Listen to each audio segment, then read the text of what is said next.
get you happy, be a neat freak too. Well, she'll clear your clutter and she'll stow your stuff. She'll get your act together when enough is enough. Need help with cleaning or getting a messy house organized? Call Such a Neat Freak at 484-347-6059 or visit suchaneatfreak.com. Let's go while we're young.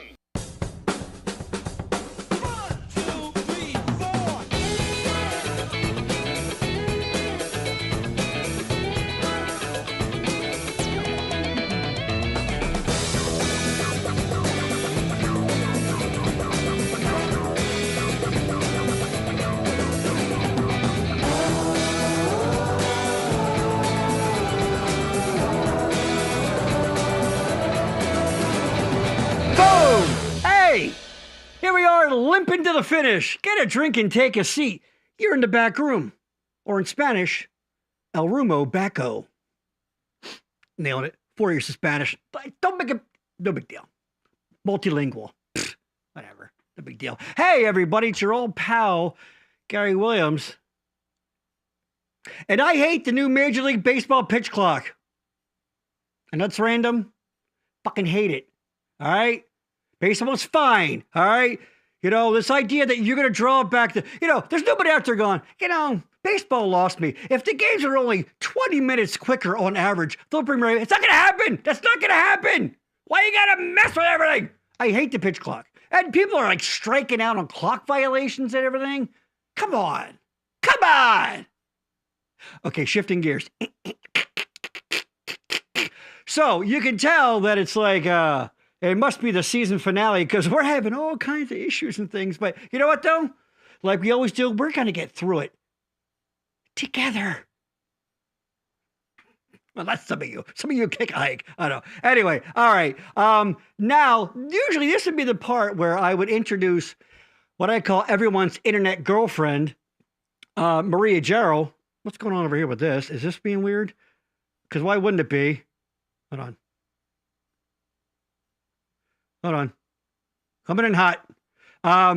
Anyway, this is where I would introduce everyone's internet girlfriend, Maria Jarrell. But unfortunately, she is unable to join us tonight because she has a familial obligation, let's just say. So we have a co-host, a fill-in co-host tonight who, if you're a long-time listener to the audio version, or even if you watch this incarnation of it, you're going to know this person. She is, if Maria's your internet girlfriend, maybe this will be your new internet side piece. That's so belittling. All right, please welcome Rose Azrael. There she is. Oh my God! You got awkward with your hands there. I saw that. You didn't know which hand to wave with. Rose Azrael, by the way. It's Madonna now. Hilarious Hebrew. Who she's voguing. There she is. And I'm ready to crack my drink here. Oh, please, yeah. What do you got here tonight? So we have Dogfish Head culinary cocktail. Okay. Lemon and lime. That looks so complicated. Cocktails. That looks so complicated. Is it like a seltzery thing? This side piece is a fancy bitch. Okay. You know what? Let's go to the chat. It's hopping already. Liza checking in, saying hi to Christina. Bobby. Feel like I'm watching Kung Fu Theater. Don't know what that means, Bobby. I love you, though. Ross, hello from Tampa. Courtney, hi, neighbor. Regular viewer, Courtney. She's perpetually single. I don't get it. She's hot. She's lovely. But I hate when pitchers waste time with their OCD routines, so I'm kind of glad there's a clock rule now. Nope, I don't want to hear it. I can't with the sweat wiping and hat gestures. Well, then watch something else. Tracy, we love Tracy. Kidding. She's our sponsor, so... She's the best. I disagree. I think the thing was you get to say, hey, it's still a game without a clock. As long as you're at bat, you've got a chance to win it. You can't like take a knee like football or any kind of bullshit. I don't like it. And I don't mean like this, like progress. Like I'm all for progress. You know, I'm like, yes, please. They should have let black players in a long time ago. Okay, I'm not that guy. You know what I mean? It's just, but leave it alone. There you go, Courtney. Say hi, Rose. Oh, hi, Courtney. Hi to Rose. You guys would like each other. We'll get to everything. We have a great guest on tonight. Unfortunately, as it goes, we were having technical issues with Skype. We just couldn't get her Skype to connect. But through the magic of the internet, we have her on the phone. I think she's still there. I know. So I hope so. She'll be here with us. Unfortunately, we can't see her. And she's gorgeous too. So I don't know. It's just one of those things. I don't know. It was fine the other day. But you know what it is? You know what it is? Actually, I'll tell you what it is. All right? It's everybody watching that shitty fucking coverage from today. All right? Yeah, hey, I hope you had an impeachment-free day, everyone, by the way. Happy Impeachment Day if you fucking observe, if you celebrate. The Rose, you're observant, I know. Ross, welcome. Rose? Liza, she's gorgeous. Ross. Of course she is. She's stunning. And we can't freaking see her because freaking a lot of, what I used to call the average backroom viewer, we have since hit a better class of viewer and listener, but clogging up the internet, watching German shit porn. That's right. If you're here to watch Julie, and you're new to this, this is that kind of show. I'm hopping mad. We're having technical issues, so exactly, yes. So slow news day today, right? Right, Rose? Yeah, there were only like 23 stories that I heard about. Wow. Holy cow. Jesus, you think you're having a bad day. Your mouth is moving, but the words coming out don't. Oh, am I out of sync? Is it being weird? Is it better now, Bobby? Yeah, I don't know what's going on with the internet today. I did a speed test. I don't know. I have rock solid internet. I got that gigabit Ethernet. I don't know. We're gonna muddle through anyway. I'm watching the show and I see everything, so I don't know. What are you gonna do? It's fine. Liza says it's fine. Liza, you're watching on YouTube. There you go. Yeah, YouTube is good. So here you go. If you are having issues on Facebook, switch over to YouTube. Go over to YouTube. Type in all one. In fact, you know what? That's what I'm doing. I do this all the time. There you go. Oh, let me get rid of that. Facebook Goofy. Yeah. All right. Tell you what. There we go. Yeah, now this is being weird. Everything's being weird today. What is up with all my freaking tech today? Anyway, if you're having any issues, go over to YouTube. Type in The Backroom Network. It just should work now. There it is. All one word. The Backroom Network. So go there now. No. Don't plug StreamYard. I don't do StreamYard. I don't do software, Ross. All right? Software crashes. Hardware is great. No, that's not for me. That's not for me. StreamYard. It costs money. This is free. I use another A10 Mini Pro, but I'll look into it. Courtney says, here you're fine. All right. So if you are having issues, he may have caught up now. If you are having issues on Facebook, go over to YouTube once again. The Backroom Network, all one word. You know what? Go there anyway and go and subscribe, all right? Because here's the thing. Our views are great. We're doing great. We are rocking this thing. But our subscriber numbers aren't matching it. So, it's free. Yeah, it's branded, right? It's branded, though. You got a Yardstream brand. The only branding I'm doing is my own branding, brother. I know all that stuff. I know StreamYard. I know Restream. I know all of those tough guys. All right. Belinda, you're fine here. There you go. Belinda is like this really cool. You guys ever cross paths in Reading Theater? Oh, yeah. Yeah, Belinda's great. She does like old-timey dressy up stuff, whatever. Yeah. Oh, yeah. She and I are cut from different eras, but the same. The same kind of. You know what? No, I know what that means. And I get it. And you're fucking right. That's true. So true. Mm-hmm. It's kind of like you live cosplay kind of thing. She's the one who painted the set for Independence. Oh, yeah, she did, didn't she? Like a million you guys years like ago. live cosplay. It's awesome, Say cosplay again. What? Okay, so go to YouTube and subscribe, because if you're watching this, all it costs is your time. But if you're not subscribing, a little effort to subscribe, like I always say, it's like you're stealing, Rose. It's like you're stealing, and you don't want to be a common thief. What's that? Is it stealing home? Stealing home. Safe. That's what I'm saying. Hi-ya. Back to baseball. Yeah, this is the kind of mood tonight. This is our season finale for about 4 or 5 weeks or so. So I don't care.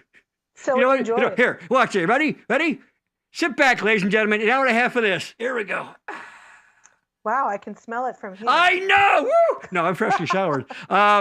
So that's it. So subscribe. Of course, this is being simulcast on Facebook and YouTube, and I think it's fine now. So yes, like I said, we're going to take a break for a while. We're going to sort of rejigger some things. I'm even trying a new background tonight, but we're going to come back. Looks like May the 9th. And that's of course a Tuesday. I do 40s. I thought you did like old timey Civil War-y things too, though, right? Well, like yeah, my dearest Penelope, today I do declare, like that kind of stuff, right? No, I think she's saying that she also does 40s in addition to the stuff. Well, I'm 50, so I hope. Oh, I thought you meant stupid. I don't care. She's playing Edward 40 Hands. Yeah, exactly. 40 Hands, exactly.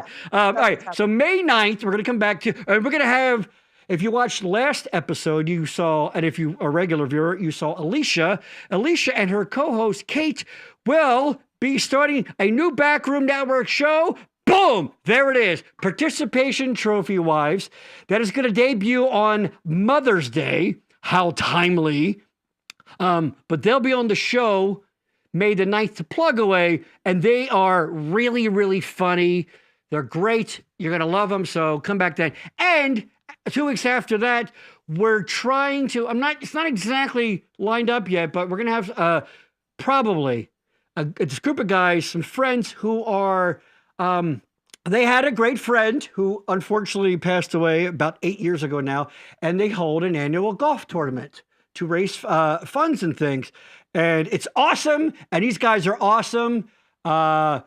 So it'll be actually, one of the people is Chris Herder, if you are, is a former sponsor. He's been on the show. And Scotty Lobo and Mason and Matt Ziegler. It'll be fun. So it's almost booked, not 100%, but check in later with that. And that'll be fun. And other fun surprises in store for you. So 1770 to 1940. Yeah, it's broad. There you go.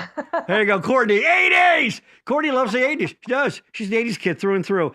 So that's that. So I was going to do a whole thing about April Fool's Day because I hate it, but we got to get going here. It's stupid. It's not fun. Hey, I lied. Yes, you have a spider on the... I'm kidding. I took advantage of a fear you have. Daddy, yes, exactly it. That's it. Courtney, I'm hoping.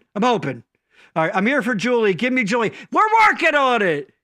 Christina, I thought you were doing your own live thing right now. Something tells me that it's slacking because you're watching this, and I appreciate you doing that. Me too. I want Julie. Hey, we're getting there. Whoa. You know what? She's not going to come on now. Okay? All right. So I think that's it. Today, we are going to be talking to my longtime friend, Julie Swartz. Julie is currently living with cancer. She's battling cancer. She had breast cancer prior. I'm using air quotes, beat it, and now she's unfortunately had to return, and she's battling it, and we'll get into that. About how she's doing, treatments and things, and just her wit, wisdom, and knowledge of what it's like, and we're also going to be talking about, Julie is also a big advocate for the arts and literature, and we're going to be talking about, don't say bye. What? No! About all the attacks going on literature and art and all that crap that's going on. And it's not a left-right thing either, all right? It's all sides. Like I said, the writers are everything. Florida, don't try to read anything in Florida, apparently. I don't know. But it's not the right that's canceling Dave Chappelle either. Blah, blah, blah, blah, blah. All right. My live is also jacked up on Facebook currently. Well, see, there you go. There's something going on with the internet. All right. I think that's it. So, without further ado, let's bring in the great Julie Swartz. Julie, are you there? Say hello. Hi. There she is. It's about time. Oh, my God. All right. Can everybody hear Julie just fine? I think we have it figured out just right with the audio. Unfortunately, like we said, at the mercy of infrastructure. So everybody watching porn, what are you going to do, right? So how you doing, Julie? I'm doing all right. Thank you for having me tonight. Of course. Hooray, Julie. Liza says, Lady Poopington, which of course is my lovely bride, says, hi, Julie. Everyone loves Julie. That's the thing. You know those people that like, they don't have an enemy in the world? Well, that's not Julie, but I kid Julie. Rose, is that a cat behind you? Yeah, of course. Yeah. Okay, here you go. Emily Swartz. I think that's your sister, right? That is my sister. There you go. We can hear her. Okay. Yeah, sorry. We wanted to have her on through Skype, but what are you going to do? You know what it is? I blame the internet out there. Where are you, Mechanicsburg area? I am, Yeah. What are you going to do there? There you go. I don't Courtney know. says hi, Julie. Now, Oh, yeah. Julie's also watching the feed of the show, which will be a little bit behind, but she'll see all these, right? You can see everything coming up, right? I can. I'm just a little behind. Yeah, exactly. It's a little bit. It's probably 8 to 10 seconds or something. Hello. Yes, more Julie. Exactly. I agree. You can't have enough Julie as far as I'm concerned. Now, Julie and I, we are friends. I'm trying to figure this out. Maybe 25 years plus? That's about right. That's about right. And Julie, like myself, which is probably why we get along, we have might considered and Rose fits right in, a dark sense of humor sometimes. Would you agree with that, Julie? Definitely. Yeah. I mean, no question, right?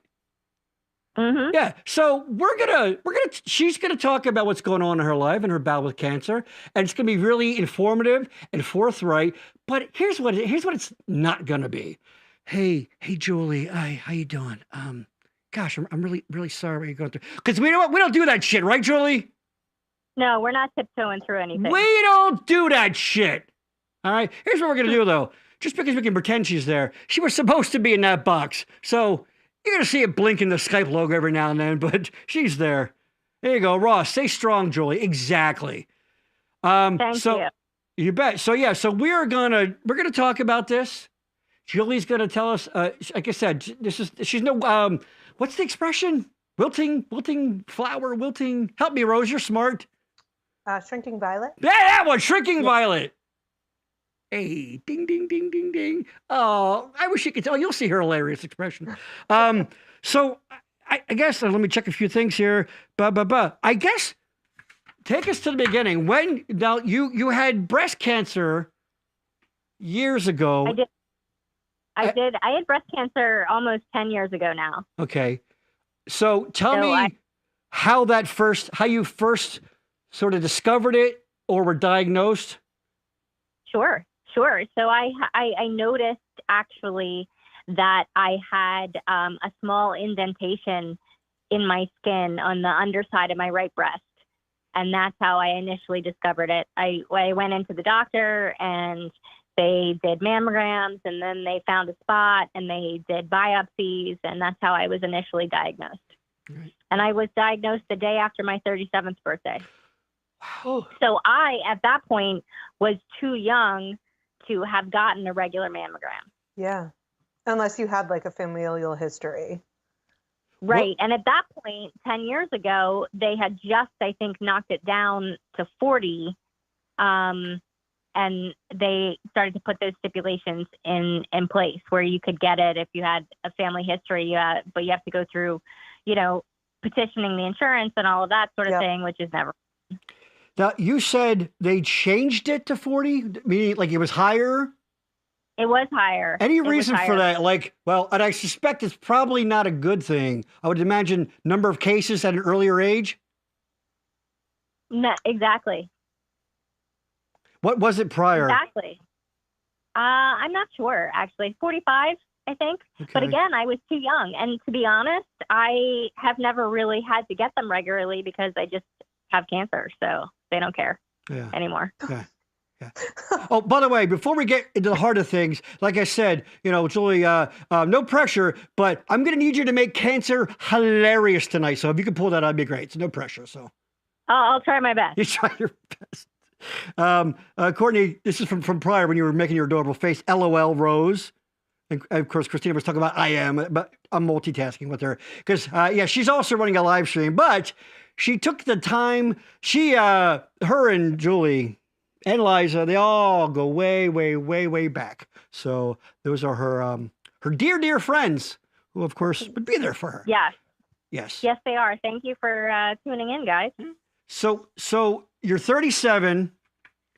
you get a diagnosis. How, again, I'm a moron. So like, how bad was it? Like at that time, like what progress and its stage and things? So at that time, after they did surgery, so I got a lumpectomy to remove the infected area, to remove the tumor. And at that point, they staged it stage 1 to 2. So it hadn't yet spread into my other systems. It was contained in my right breast. So because I was young, they recommended the course of treatment where I got chemotherapy and also radiation after the surgery. And then I was on drug therapy for a number of years. Rose was on drug therapy in her 20s, but it had nothing to do with that. Don't tell all my secrets. I don't have to tell you. So then what happens then? So what was the course of treatment that they did right away? Obviously there was some surgery involved. Right. So surgery's first, and that's how they stage it. So I chose to get a lumpectomy as opposed to a mastectomy. So a mastectomy is where they remove the whole breast. I chose because my tumor was small enough. I did a lumpectomy, and they just removed tissue surrounding the tumor. Okay. They got clean margins, but it was close enough to the skin that that's what was causing the indentation, because it was pulling on the skin. Wow. Yeah. And at that point, after I healed from my surgery, I did about 4 months of chemotherapy. Okay. Which is super fun. Hold on. I feel like you don't mean that. I don't. Okay. Chemotherapy is terrible. It's hard to tell over the phone. I couldn't tell if you were being. Yes. I know what? Actually, I'll be honest. Again, we're not getting. I know you don't have a medical degree, but what exactly does it entail? Like, what is it exactly? I mean, basically there's like they either give you something or they target something. Chemo versus the radiation, right? So what does that like? You show up and then like what does that treatment involve? So you go to the oncology office and they give you an infusion bag, and mine took about 4 hours each infusion, and they hook you up to the IV, and you sit there with your chemo buddies that you meet because you all go the same day a week, and sit there and get basically toxic chemicals pumped into your veins. Yeah. And there's different types of chemo that target different types of cancer. But it goes after the cancer cells, and it kills fast dividing cells. So that's why it kills the cancer, but it also kills your hair follicles and your fingernails and your eyelashes and your eyebrows. It all fell out. Oh, you know what? Yeah, I never actually. That's an interesting explanation. I mean, I know we all take it for granted, like, oh yeah, you lose your hair, but like that's why, because of the way it attacks cells and things. And exactly, It attacks fast dividing cells. Yeah. Yeah, so, I had some bad effects from chemo. I mean, I ended up getting bone pain, so it felt like my bones were radioactive. And it got to the point, the further on, and it builds in your system. So that's why you have to do it for so long. Right. So by the time I was done with it, I really, I couldn't walk. I would get out of bed in the morning and crawl downstairs, and they had me I was on Percocet the whole time, because I was in so much pain from it. Wow. So it's bad. It's toxic. It's toxic chemicals they pump in your veins. Go ahead. I was just going to tell the story about when I met with the radiation oncologist before I started chemo. He was just talking to me about what to expect and how the treatment was going to work. And he asked me if I had started chemo yet. And I said I hadn't. And he was like, oh, no, you'll do fine. It's okay. I had another patient, and she was a marathon runner, and all she had to do was cut back on the amount of miles that she was running every week. And I just sat there and thought, oh my gosh, I'm going to fail at this. I'm going to fail at having fucking cancer. I'm not going to be good enough at it. Oh, you're not running 4 miles a day? I know. I don't run. No, right. Yeah, I don't run marathons now. Exactly. So I have to be. I should have started during chemo. This is why, and I totally get what you mean. This is why I love Julie, because I would have the same concern. Great, I'm going to be the D student cancer patient. Fucking great, right? Right. I can't even do cancer right. Exactly. No. Hey, let's pop into the chat here. Courtney asking, Julie, do you have a history? We'll get into that because that's kind of a part of a question I'm going to ask a little bit down the line. So Tracy asking, Julie, did your fingernails fall off? And she said, I'm happy you're feeling better. So go ahead about the fingernails. My fingernails did not fall off, actually. My hair all fell out. I lost my eyelashes and my eyebrows. But my fingernails, it got to the point where I thought they were going to fall out. It felt like if anything kind of caught the edge of my nail, that it was going to peel back the whole way into my nail bed. I could feel it the whole way back into my nail bed. And at that point, I was coaching gymnastics for a living. Right. And so I was going into the gym and working with the kids while I was going through chemo and radiation and the whole bit. And I remember being in the gym and like just having my hands balled up in fists and talking to some of the older girls. And I'm like, I can't touch you today because my fingernails are going to fall off if I touch you.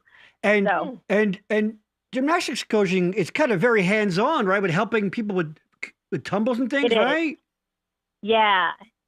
It's, wow. I adjusted my amount of activity so I wasn't as hands-on as I was before. I wasn't working with the little kids because, they're dirty and I didn't want to, my immune system was knocked down, so I didn't want to get anything. Right. By the way, I want to take a moment to point out, I don't think I get enough credit for my incredible knowledge of coaching gymnastics, talking about how you have to put your hands on people, right? I'm like, I'm like Bella, what's his name? Who's the Russian coach? Bella Curley. Yeah, that guy. So, guy. I know the depth of my gymnastics coaching knowledge is fucking, you can fill a warehouse. It's amazing, right? No, it's not. Fill a shot. Hands across the board. Hands across the board. Courtney, giving you some props there. You go, girl. Yeah. By the way, seriously. props. Yep. What year is this, Gary? What year is this? I don't know. What year is this? So then when are you officially deemed at that point like cancer clean or cancer free? How long after your first diagnosis? The rule of thumb is 7 years. If there's not any reoccurrence within 7 years, then that's remission. Wow. I didn't realize it was that length. Yeah, I knew neither. Yeah.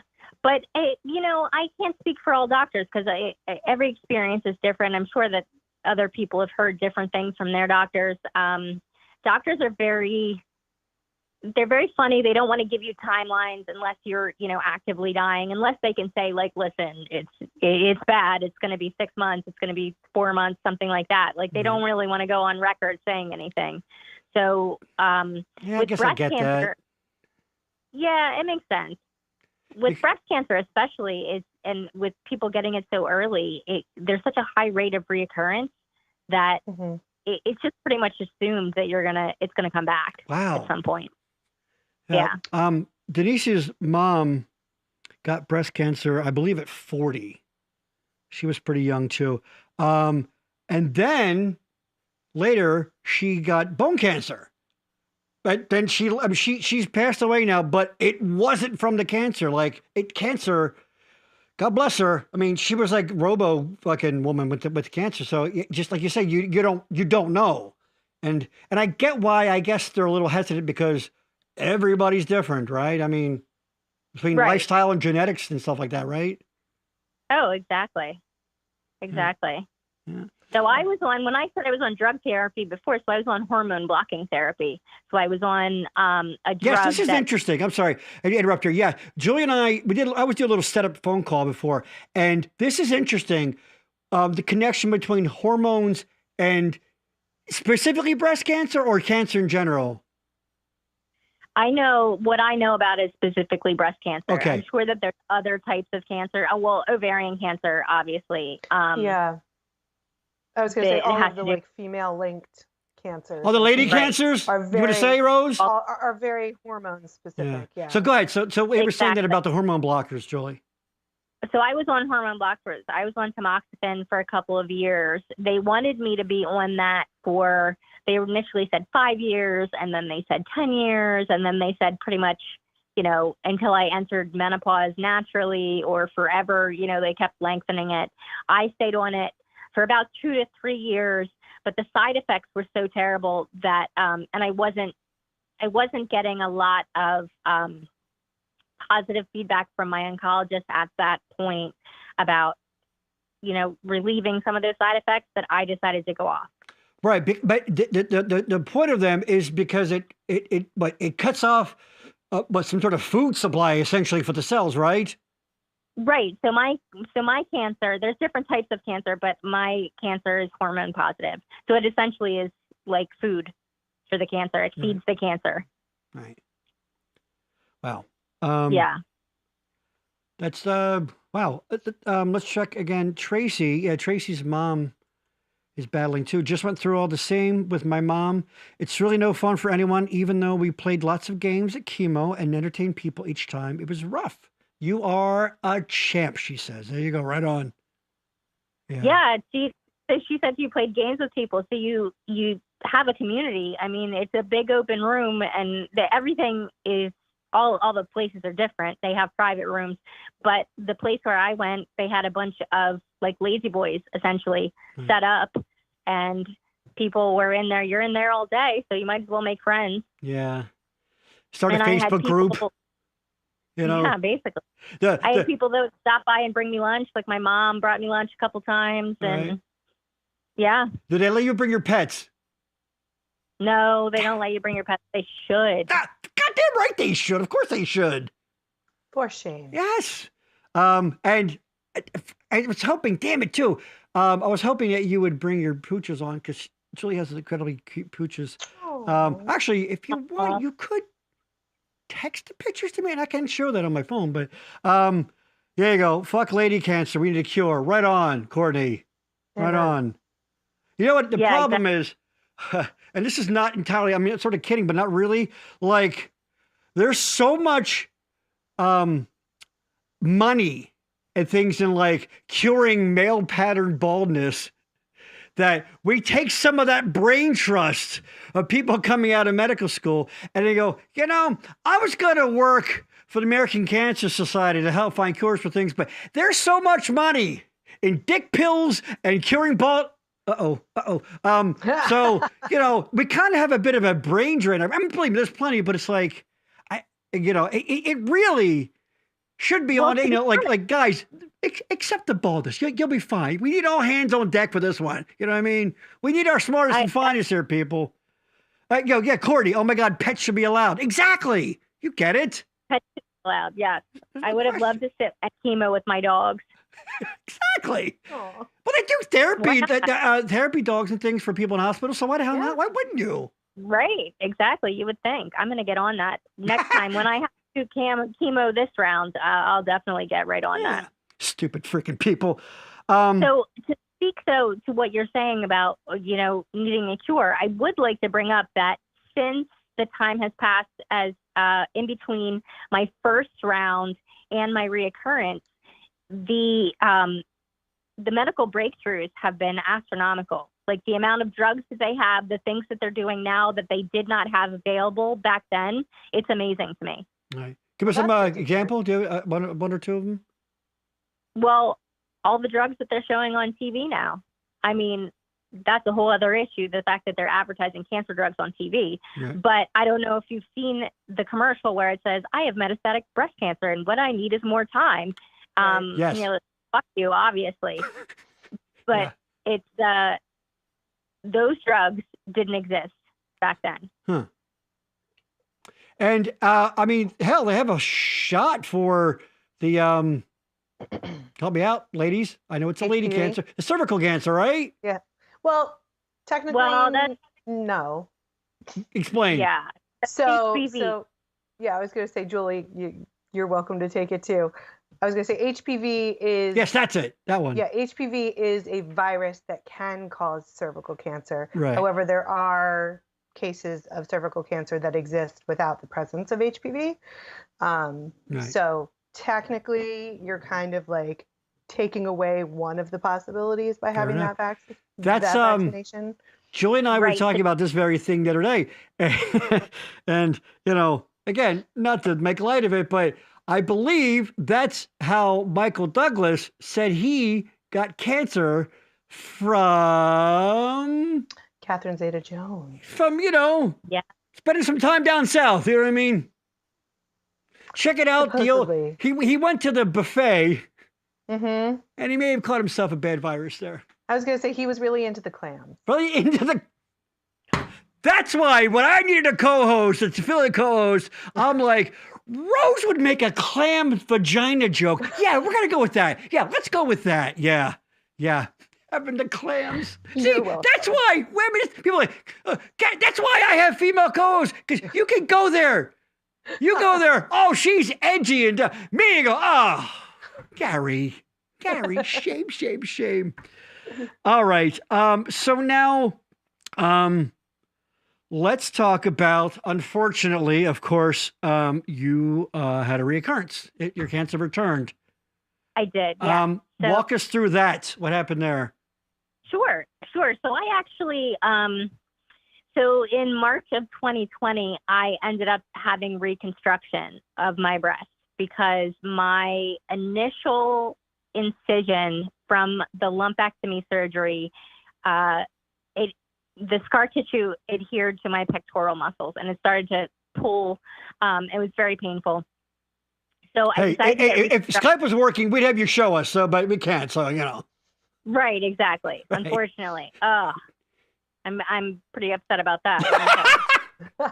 We'll put it in the show notes. We'll put a picture in the show notes. That'll be all right. Right, there you go. I'll send it on my phone. Yeah. Anyway, so I had reconstruction, and about a year after that, the skin of my right breast it lost all its elasticity because of the radiation that I had the first go round. So it wasn't, the implant that I had on that side wasn't stretching down anymore. And the initial incision from my first surgery, so the scar from the lumpectomy that I had years prior, started to break apart and break down. And I went to see my plastic surgeon, and he did a scar revision and took that tissue, and that tissue is what came back for positive for reoccurrence. So I had the exact same cancer in the exact same spot. Wow, that's crazy. Well, actually, I found out now that is pretty common. Really? That they're seeing that, that people are getting it. I'm guessing if it's, and I don't know if this is true, this is just my guesstimation, that they're just not getting all the cells the first time. Huh. Now, out of curiosity, if you had elected to have the full mastectomy instead of the lumpectomy, do you think that the chances of things being missed would have been the same, or do you think it may have been a slightly different outcome? That's a great question, Rose. Yeah. It is a good question. It actually, had I gotten the mastectomy, I might not have had the reoccurrence at all, because all the cells might have gotten taken care of because they took the whole breast. But my decision to not have the mastectomy at that point was based on the genetic profile that I got done. So I'm negative for the BRCA gene. I don't have the BRCA gene. Right. Yeah. Well, and you had said too, like that it was so close to the surface. I mean, I can understand your decision. It wasn't, the question was not to be judgmental. She didn't. I'm sure. I know, Julie. She didn't take it that way. It wasn't like you made it right. No, there's no, no, of course not. No. No, I didn't. I appreciate that, but no, I didn't take any offense to that at all. Yeah. Let's grab the chat here once again. Christina, still hanging tough. Here you go. Heck yeah. Yeah, my aunt also has breast cancer and now has bone cancer. Yeah, it's pretty crazy. Yeah, so many people. Unfortunately, Courtney, I think money wins out over curing. I think they have a cure, but it doesn't make money. I think that's the case for a lot of things. I think not only in medicine, but also things like political issues and things. I think that, like, we're not going to go down this road, but for example, you know how the Supreme Court sort of overturned Roe, and there was years when the Democrats had both houses and the presidency where they could have codified things, and they didn't, because not unlike this, honestly, sorry, but there's sort of more money in the fight than the settling. So, sometimes you have to have that cause. And if and you're right. Unfortunately, you're right. You're dead on. There's when you get recurring customers as opposed to curing and be done. I mean, I don't know. I don't know how deep any kind of conspiracy is, but it's not the least bit surprising if there's definitely not some delay at least, right? What do you think about that, Julie? The pharmaceutical companies are making a lot of money on a lot of these drugs. That's for sure. Yeah. But these drugs are not, they're battling cancer. I don't think anyone is opposed to curing cancer, obviously. Okay. But I don't think that there's forethought saying, we're not going to cure it because we're making too much money fighting it. But they're making a ton of money. You know what? You're a less cynical person than me, then, I guess.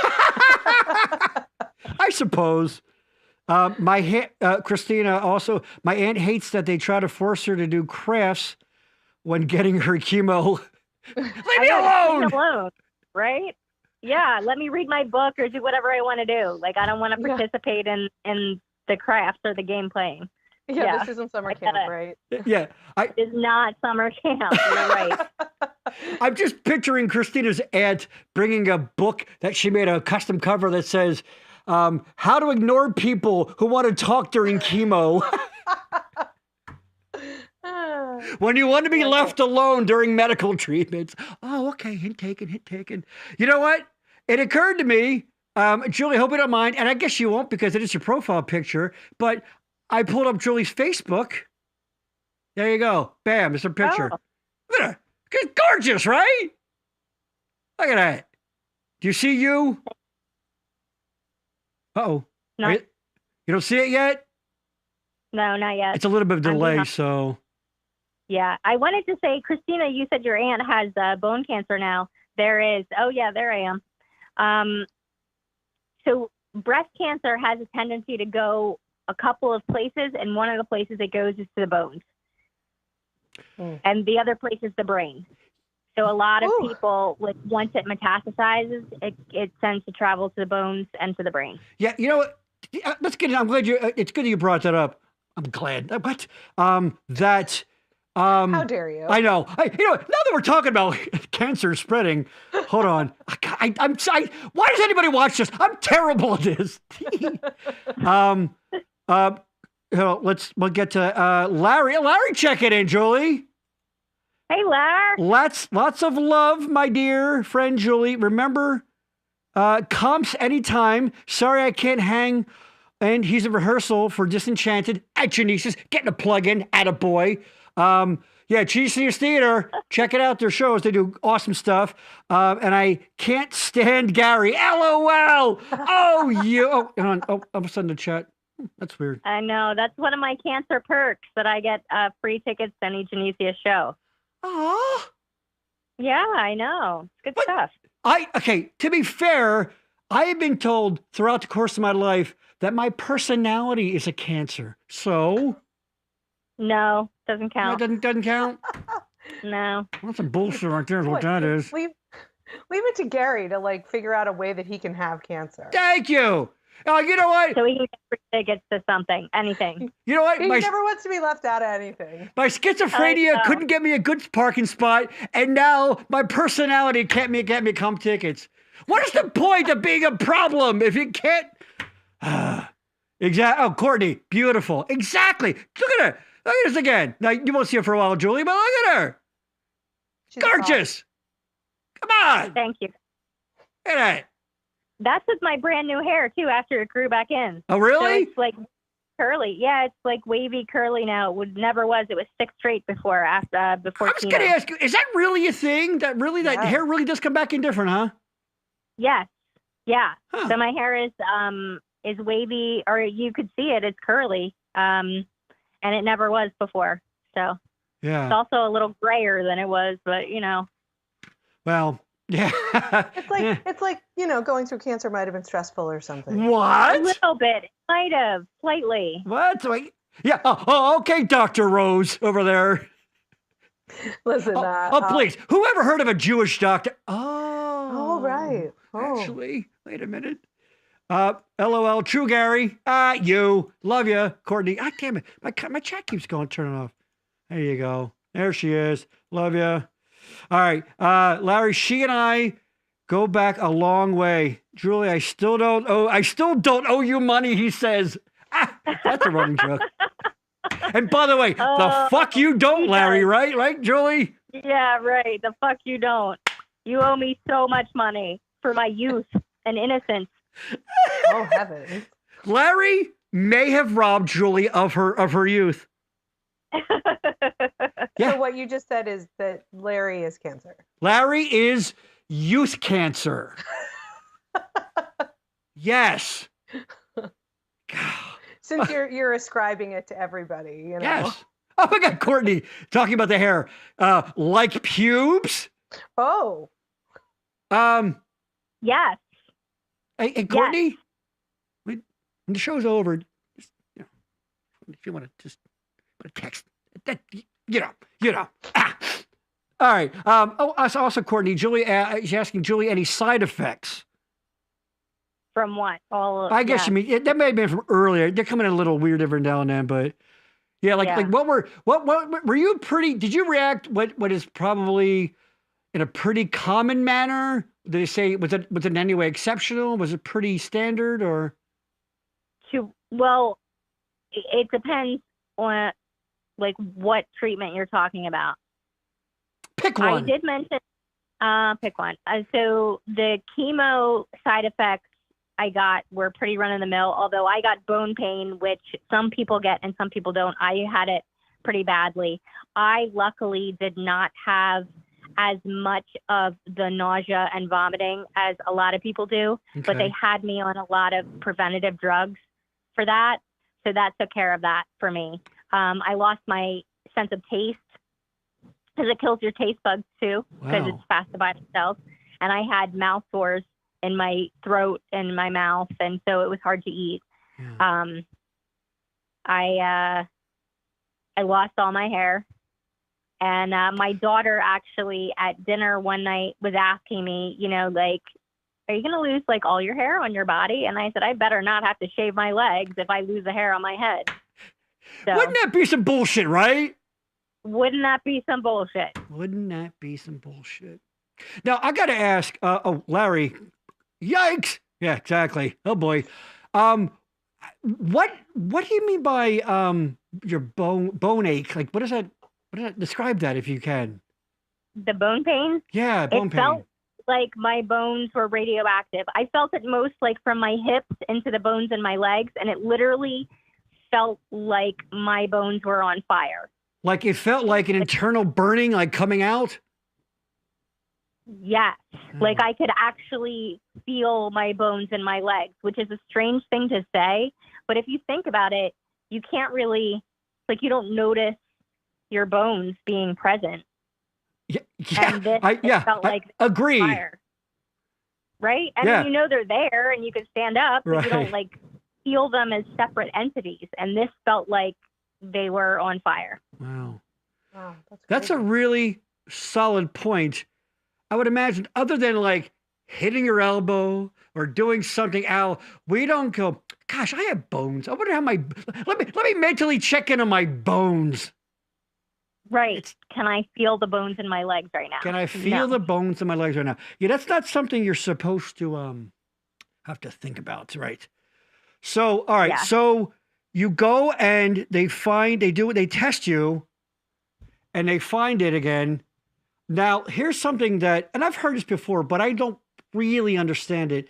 How there's obviously there's different kinds of cancer, but just because, say, cancer is found in an area, it doesn't mean that it's that kind of cancer. Like it's this cancer that's spread. I mean, right. We talked about this. Like, explain like what the technicality of that means exactly.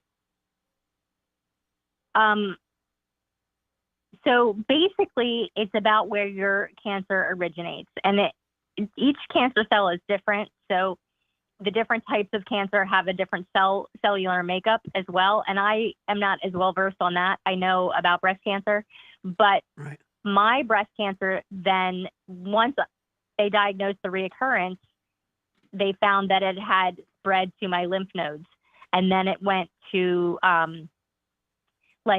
mets in my bones and in my liver. but that doesn't mean I have liver cancer. It just means that my breast cancer metastasized to my liver. Mm-hmm. So it's the original breast cancer cells that have migrated in the body. Does that, I guess that means a different possible course of treatment and a different potential reaction based on breast cancer in your liver versus liver cancer? I mean, does that make sense? Is that true? Yeah. So right. The course of treatment could be different. Most likely is different. Right. Because if you see the drug, so I always talk about the drugs on TV because that's a lot of people's touchstone with all of this. Right. But there's different drugs that come on and they're suitable for different types of cancers. Okay. So different drugs treat different things. Yeah. Huh. And the chemo is not, there's different types of chemo drugs that they put in the infusions to treat the different types of cancers as well. Right. Christina, talking about her aunt at the tree. She takes the popsicle sticks and glitter like a champ. Yes. For her. And she also opted out for the mastectomy after testing negative for BRCA, spelling gene, the BRCA gene. Mm-hmm. Yeah. What's that? The BRCA gene? Yes. That's the gene that tells you if you are not most likely, but genetically predisposed to have breast cancer. Mm-hmm. Huh. So if people test positive for the BRCA gene, then they can get a mastectomy preemptively. Yes. What's the... So Go ahead, Rose. I was going to say the BRCA gene is something that I was actually tested for. It's really prevalent in the Jewish community. But also, notably, people might remember Angelina Jolie had a double mastectomy. And I think Christina Applegate also did. Yes. Because they both tested positive for that gene. And they decided that, preemptively, that's something they wanted to do. Right. Yeah. Yeah. So what is I tested negative for the I'm sorry, BRCA Julie, gene start over. first. I'm sorry, I was yapping. Oh, no, it's all right. I tested negative for the BRCA gene, 10 years ago when I did it.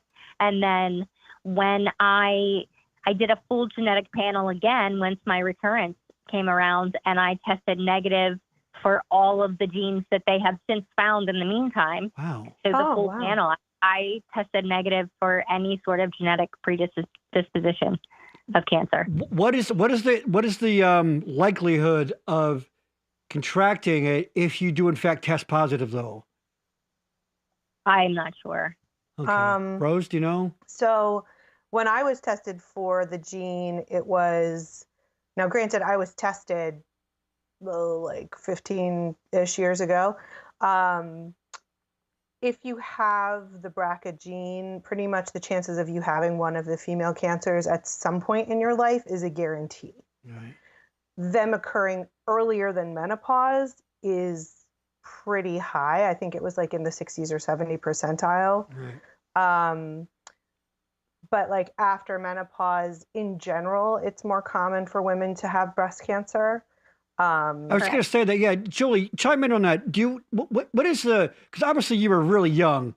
What's a normal age range for being diagnosed? Well, Rose is right. It's normally a postmenopausal disease. Really? Because it's sort of the buildup of your hormones over your lifetime. Goes back to the hormones. Right. Yeah. Oh, interesting.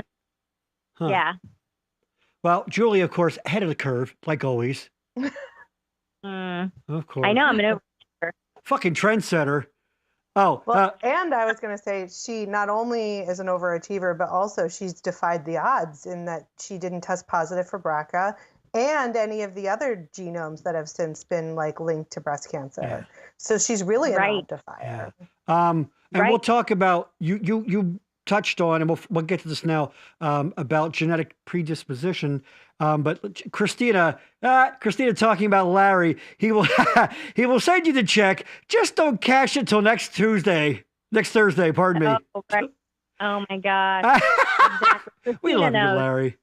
And Julie, from Courtney, Julie, you are crazy strong.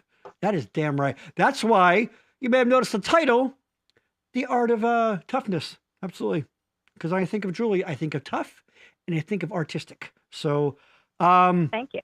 so now let's talk about, interestingly enough, you actually did grow up not too far from 3 Mile Island.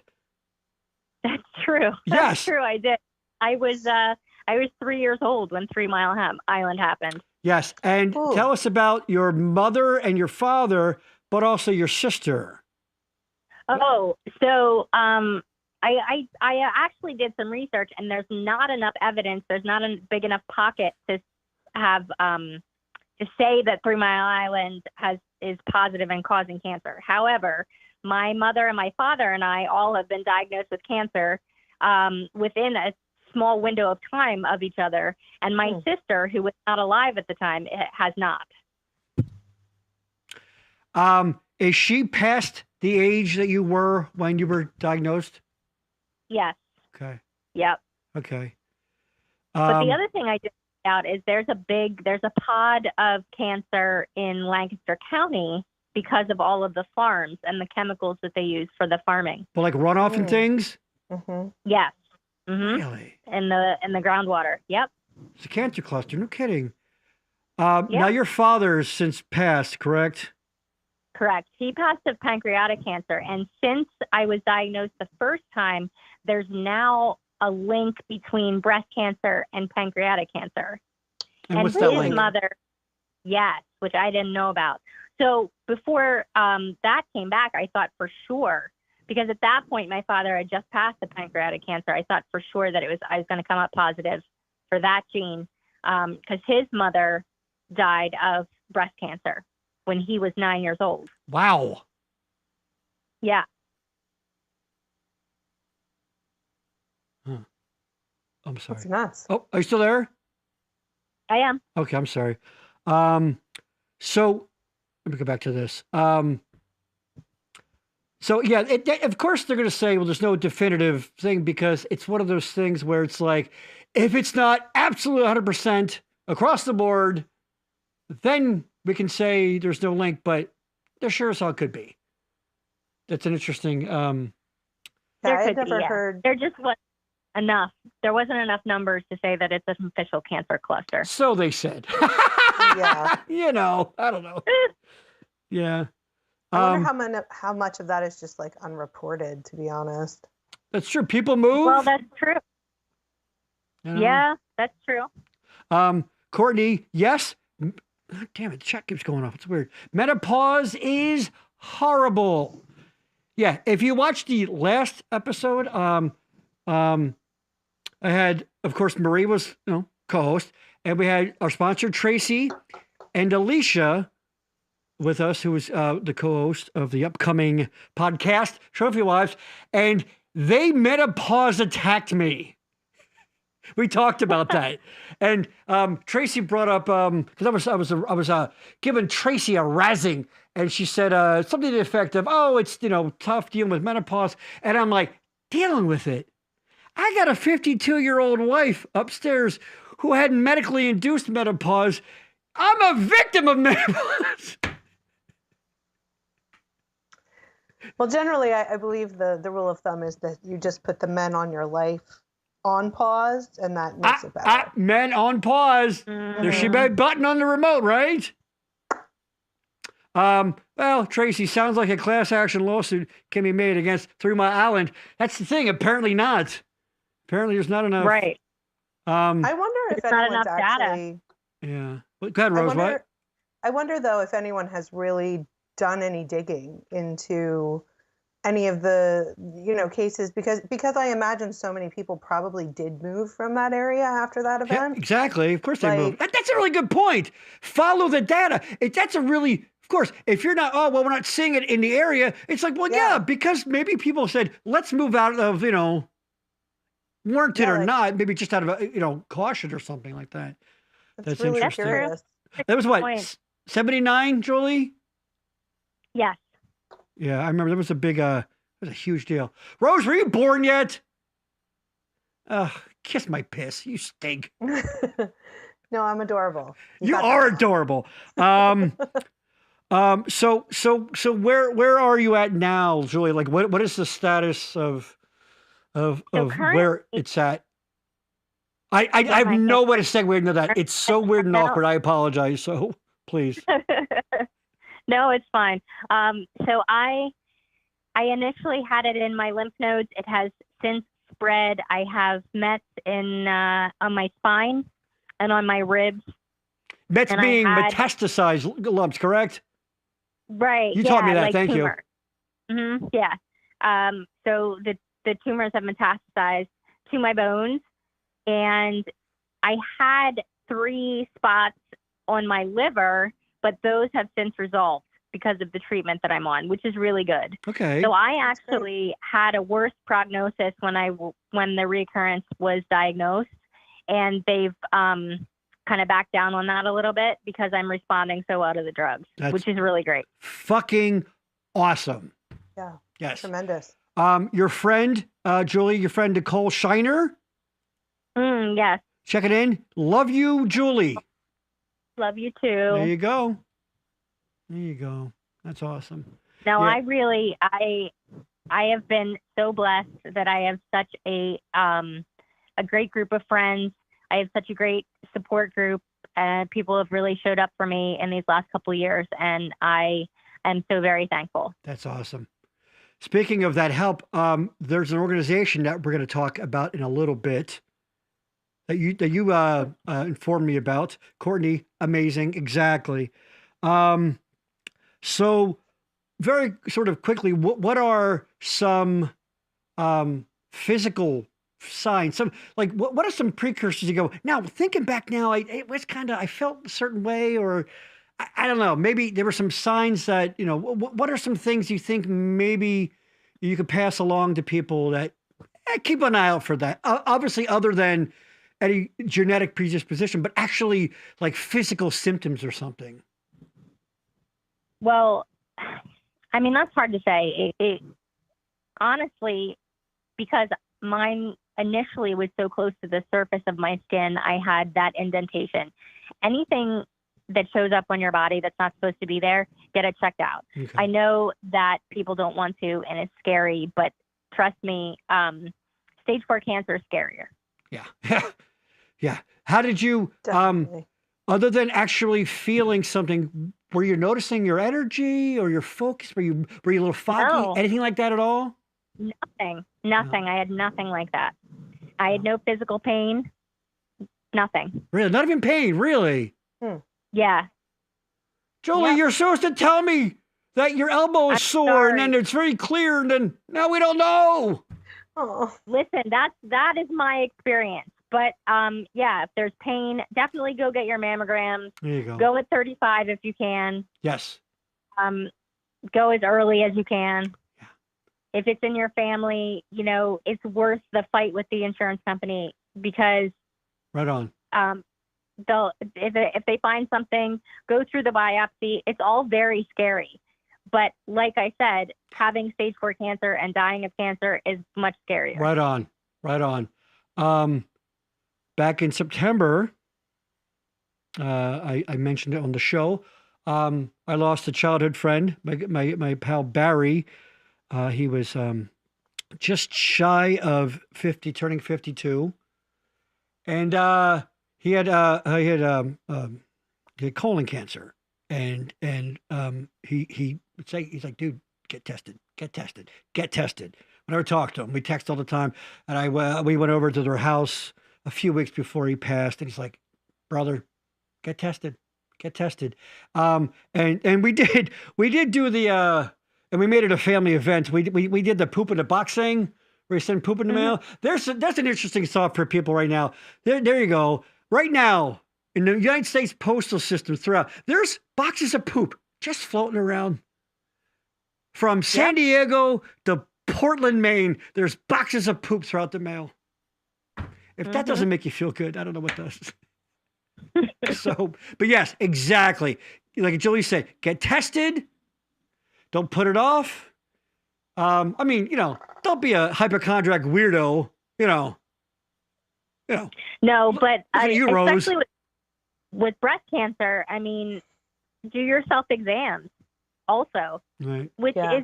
is that's hard too, because even my first surgeon said to me, a lot of times the tumors are so small, you're not going to feel them anyway. So it's really about the mammograms, and they need to get on board with doing them earlier. And so get them as early as you possibly can. Okay. Rose, Yes. have you gone yet? I have not, because I didn't test positive for the gene. Right. And I have really, really crappy insurance, which is a whole other, we could have a whole show about that. That's true. Tell you what, Denise and I are married, but I think we could probably legally squeeze you in, and then we'll get you on. A little boob squeeze, huh? We'll squeeze you in. Oh, you're married, nothing yet. Little mash and squash. Exactly. It's not making it weird. What happened? Tracy saying menopause and HRT, diet changes, cell therapy, etc. Preventative measures need to happen in every facility. Doctors need to get in the 21st century. There's truly no excuse. We know better. There you go. That's true. Why it's not part of, I don't know. There should be annuals all the time for everything, and we could pull it off if there weren't so many restrictions and things, but that's a whole other story. You talk about insurance, there's also, government gets in the way, but that's all their story. Oh, Michelle Bamer checking in. She was on, when we did our doggy episode. I remember her telling me about this, talking about the poop in a box. I know a certain Bamer boy who had their poop get lost in the mail. Was that Ron, right?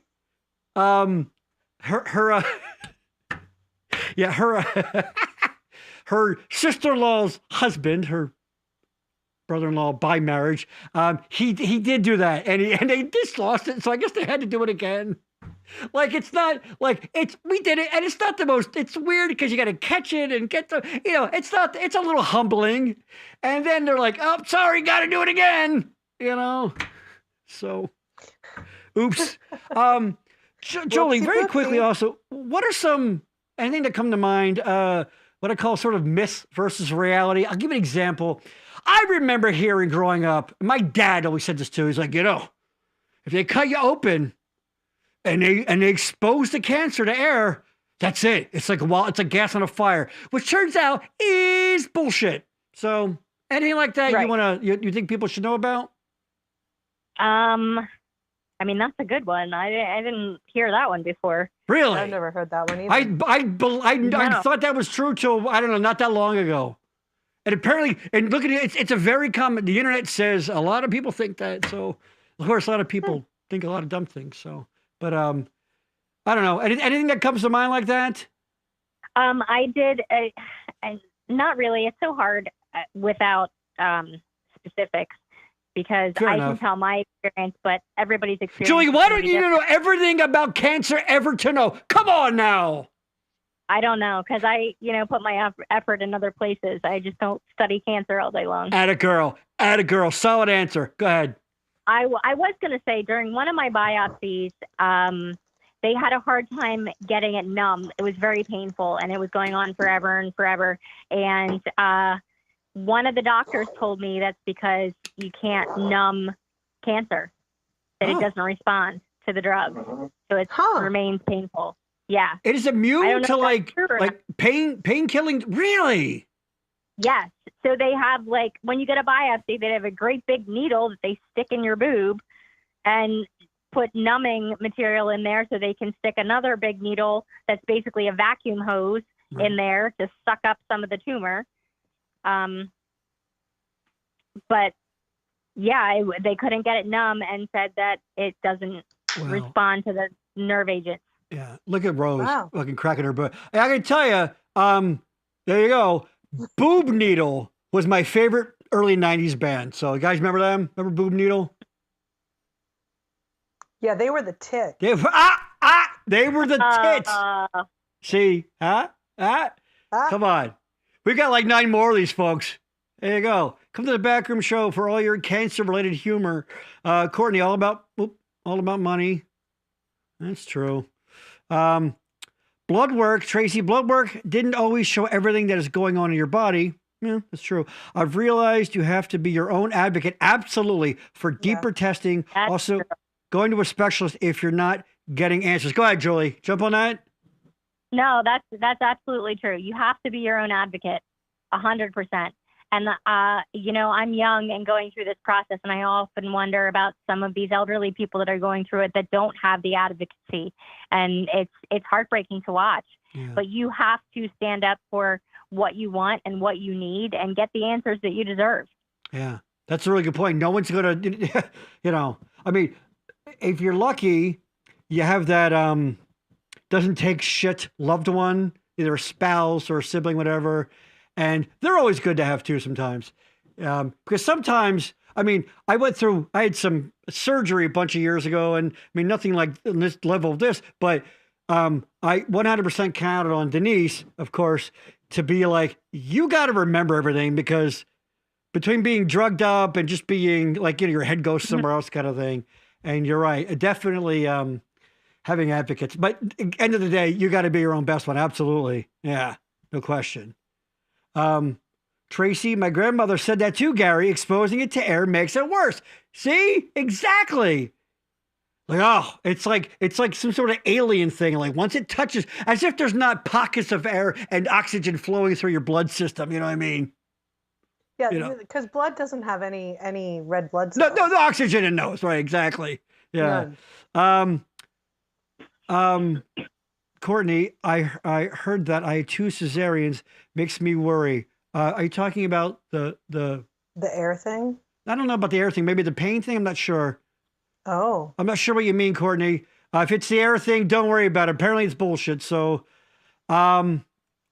okay. So let me ask you this before we're going to very quick, and we'll spend like a small amount of time shaking our fists at what's going on with the arts and all that thing. But, how would you say, and this is getting a little, I don't know, I don't want to say dark, but a little philosophical. How do you think, and I only ask this because I really am sort of like, we all do theater, so we study people and fascinate us. So I'm genuinely curious about how this experience has changed sort of your perception of, quote unquote, the future / sort of how you live in the moment. Does that make sense? Oh, yeah. Yeah, absolutely. And that's a good question. And it's tough because it is, learning to live like you're dying, because you are. Yeah. And like I said a couple minutes ago, my prognosis has gotten a lot better, which is great. But initially I had, 4 to 5 years that I had to pack a whole lifetime into. Right. Which everybody, they always say you should live in the moment, live like you're dying. And, people say that, but that's hard to do. Yeah, but when you really have, exactly. I mean, you're right. Because we all kid ourselves that, live in the moment, but but when you, maybe have a little bit more of a logical idea of how many tomorrows, unfortunately, there might be, how can it not change your perception of things, if that makes sense? Well, absolutely. And you have to be kind to yourself too, because there's going to be depression. I mean, that goes along with it too. There's a lot of groups out there to help you. There's a lot of cancer support groups. There's a lot of advocacy. There's behavioral health systems. I'm involved with the women's behavioral health system that helps with some of that as well, because it's hard. And on top of that, a lot of the side effects from some of the drugs that I'm on make me feel wretched all of the time. And so I'm not living my life to the fullest.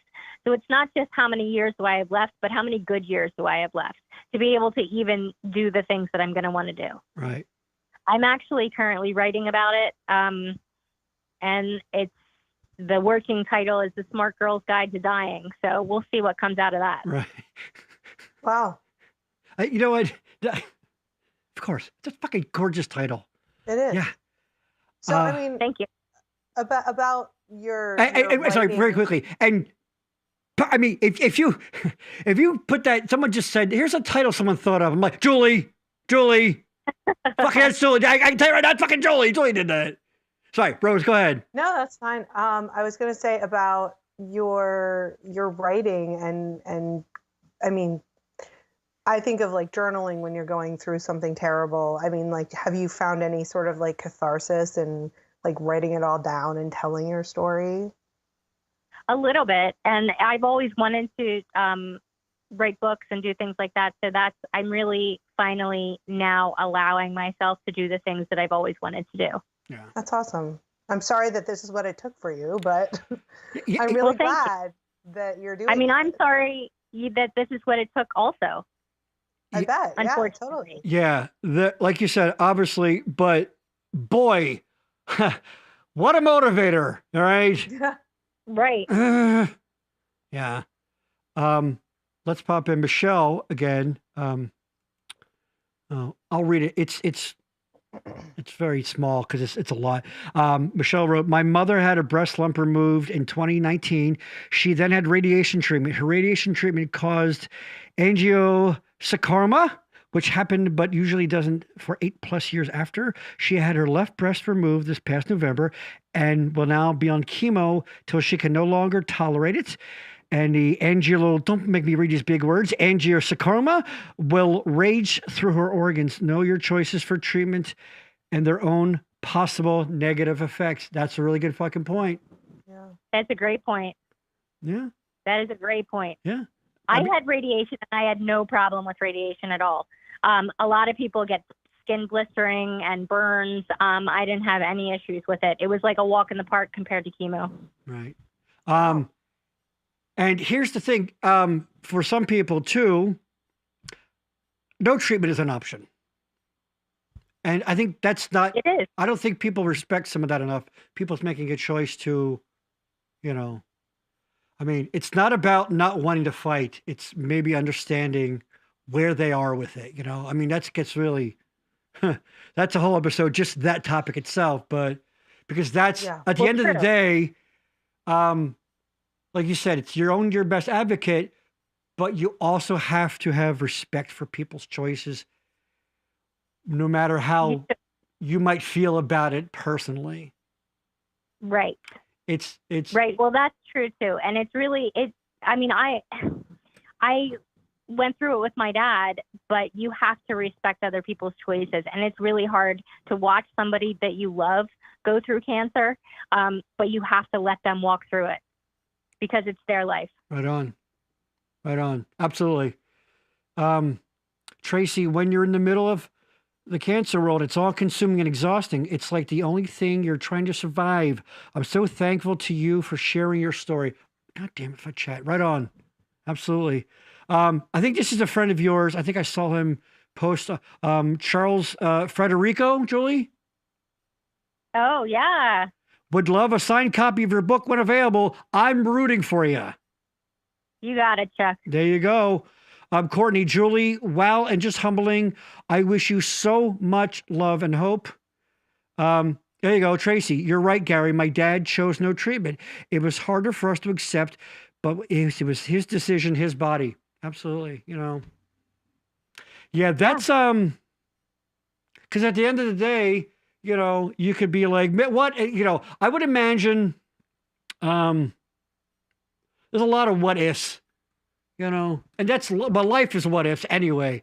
But when you have this type of thing front and fucking center in your life, and I that's why I call this the art of toughness, because speaking of art, Julie, you are an advocate for writing all things the arts. Oh, Courtney, love you all. Good night. Good night, baby. Very quickly, I sure am. What the fuck's going on with the attack on the arts? Go. I don't know. And it started years and years ago, but we have systematically extracted all arts and humanities that they can out of the curriculum to begin with. And now we're letting parents pick and choose what their kids can see and read. And they're banning books again all across the South. And ridiculous. I don't know what's going on, but we had better start championing the arts or they're going to disappear. Right on. Rose? I know I know you have your opinions. No, well, I mean, obviously I'm very pro the arts, and I sort of, part of me wonders, like, I know we were doing a lot of investment into like the whole STEM thing for a while. So like science, engineering, math, that kind of stuff, technology. I did it out of order because, you know, that's right. Nerd. Nerd. Go ahead. But I wonder if focusing so much on those particular attributes, now they've started to include, they've changed the acronym to STEAM so that it has arts back in it. Right on. But for like a decade almost, we had STEM. And I'm like, so basically what we said is like the arts aren't important. You're never going to be able to make a career in the arts. Like we said that to like a decade's worth of children. It is unbelievably important as a human being because they want to teach all sort of rote, you know, the learning part of like learn the history and the numbers and the things.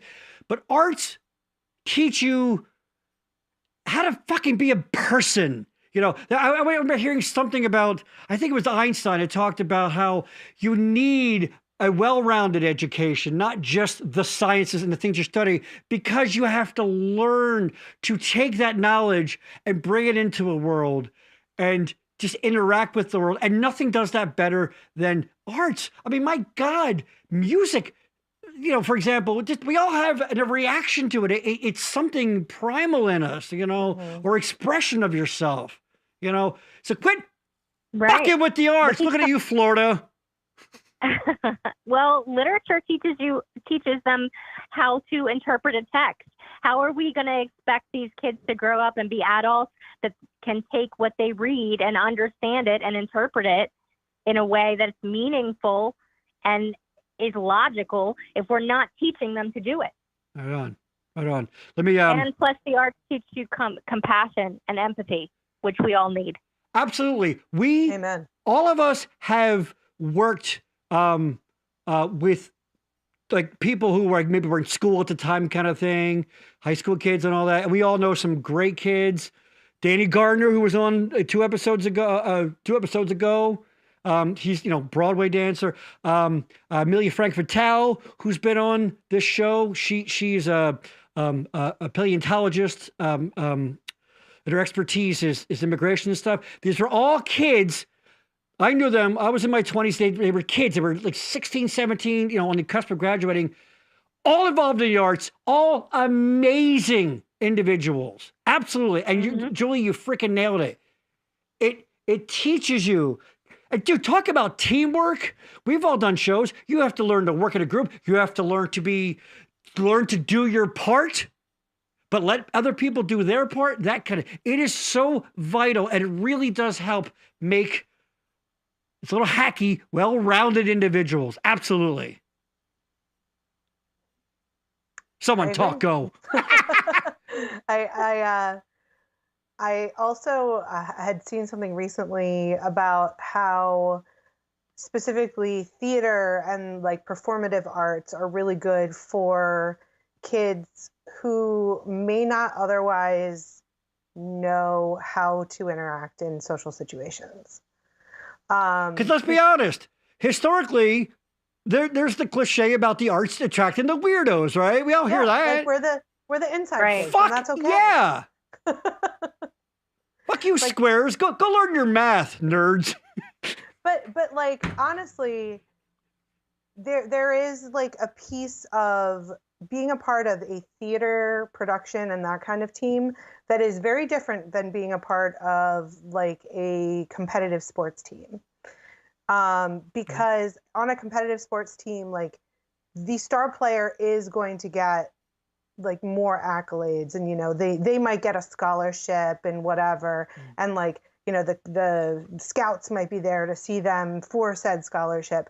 Whereas like if you have a lead in a show who's a total jackwagon, like Nobody's going to like that. Guess what? The director's not going to like that. Right on. Are they going to be able to work in potentially that situation ever again? Maybe not. That's a really good point. It can be very humbling in a good way.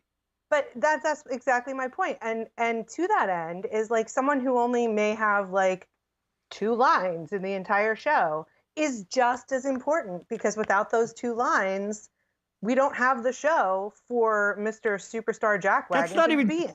That's not even including all this crew. Exactly. You know, I got news for you. No lights, no seeing you. Are you want to be Jean Valjean's out there, you know? Right. But I mean, like, those are things that I think a lot of people don't think about. Like, and obviously I'm specifically using theater in this example. Right. But in the arts in general, there are all of these like unseen forces that go in to creating this one thing that you might be seeing on a stage or in a performance or even reading in a book. Like, yes, it's the author's work, but like how many editors looked at that? How many publishers looked at that? Like, let's talk about the people who are on the printing, you know, like side of things. Like, there's so many different aspects. We need, as human beings, we need creativity. Yeah. Julie, pipe in. Right. No, I completely agree. Of course you do. I want to show. But creativity. If you're not teaching kids how to be creative and to flex that muscle, how are they going to be creative in your boardrooms and in your labs and in whatever job they end up in? That's a really fucking solid point. You're right. It has got applications more than just, you know, the writing or the putting up to the play or whatever. That's really, goddamn, you're smart. Oh, let me show. It'll take a second to get to you, Julie. These are, there you go. It's a picture I saw. It's a bookstore, and they have put up a little section of banned books. There you go. I see Hop on Pops in there. But you start seeing like, you know, oh, well, To Kill a Mockingbird. And I mean, come on, people. Come on. No one wants kids exposed to pornography and all these terrible things. But where is that? I know, whatever. And honestly, I of course, no one advocates for anything sordid or, you know, disgusting, whatever. But if you think, we all were young, it is perfectly natural to be a young person to be curious above and beyond where you're at, because that's how, again, you grow. How many people do you know that maybe aren't exposed to a lot of things? And you know what? That's why the terms Arrested Development exist. You know, they're that same blockhead. They're that same meathead from school, or they're that same, like, they're 35, like, let's go party. Oh my God. You know, I think it's healthy to be curious and to, you know, sort of start to dip your toe into, and I don't mean this in a weird way, adult world. I don't mean like illicit. I mean things like just beyond what's supposed to be your level of comprehension or reading. Mm-hmm. I mean, you should nurture that. Julie, go. Your thoughts, go. No, absolutely. And the other thing with the banning of the books that's so terrible is, as a parent, you're allowed to sanction what your child reads. I mean, you should. You should be aware enough of what your child is doing that you protect them when they need to be protected and nurture them when they need to be nurtured. You do not have the right as a parent to protect your entire community from having access to that book. There you go. And you know what? That's a damn solid point. And that directly, I think, goes to the heart of a lot of this collective tension that we're feeling too. It's people trying to tell everybody else what the fuck to do. My way is the righteous way. You're wrong. And let's be honest, it's kind of what democracy is. I'm going to vote. My neighbor needs to, my morals and what I think is the right thing to do. Rose has her cat in the background. Hi, kitty. So absolutely. Basically, you know what? You're right, Julie. Mind your own fucking business. People should do that, right? Right. Yeah. Here is the, of course, this was a hot topic a few weeks ago. The statue of David. Right. There it is. And let's be honest. He's not packing, is he? Not really. Maybe that's the problem. Maybe he's a grower, not a show. Maybe that's the problem. Maybe these people, some of these guys are so insecure that, I mean, compared to them, this guy's fucking packing heat. You know what I mean? That could be. Sure. Now, this cracked me up. Someone took the David and they put the state of Florida over top of Yeah, it. I saw that Over too. top of it. It's fucking hilarious. I mean, honestly, it's an upgrade. What's that? I said, honestly, I mean, it's an upgrade as far as Yeah, that's true. what Florida's ever been next to. Yeah. I think I just heard that somewhere. Somebody actually said, Florida's America's dick. I'm like, yeah, I guess it kind of is, isn't it? Mm-hmm. So, Julie, your final thoughts on that. Give her some words of wisdom and, shake your fist at people that want to take the arts away from us. Go. The floor is yours. I mean, honestly, all they're doing is limiting the next generation coming up, and our world is going to bear witness to that. Right on. It really is stagnating. Yeah. All right. Yeah. So the last thing before we go, Julie, you turned me on to this organization called Pink Hands of Hope.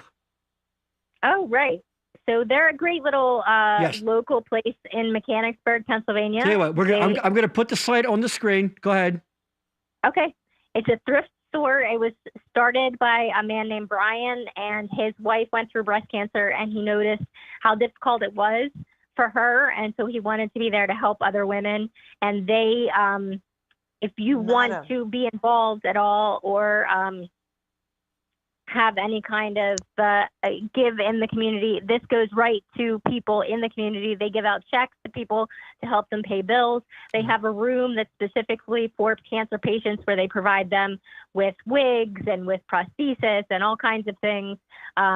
It's a great little organization, and it's totally local. They do all sorts of fundraisers all year round, and they did a makeover for me years ago when I went through it the first time, and check them out if you're ever in Mechanicsburg. It's awesome. Yeah, it says on their site, it's a nonprofit dedicated to helping women in central Pennsylvania during their fight against breast cancer.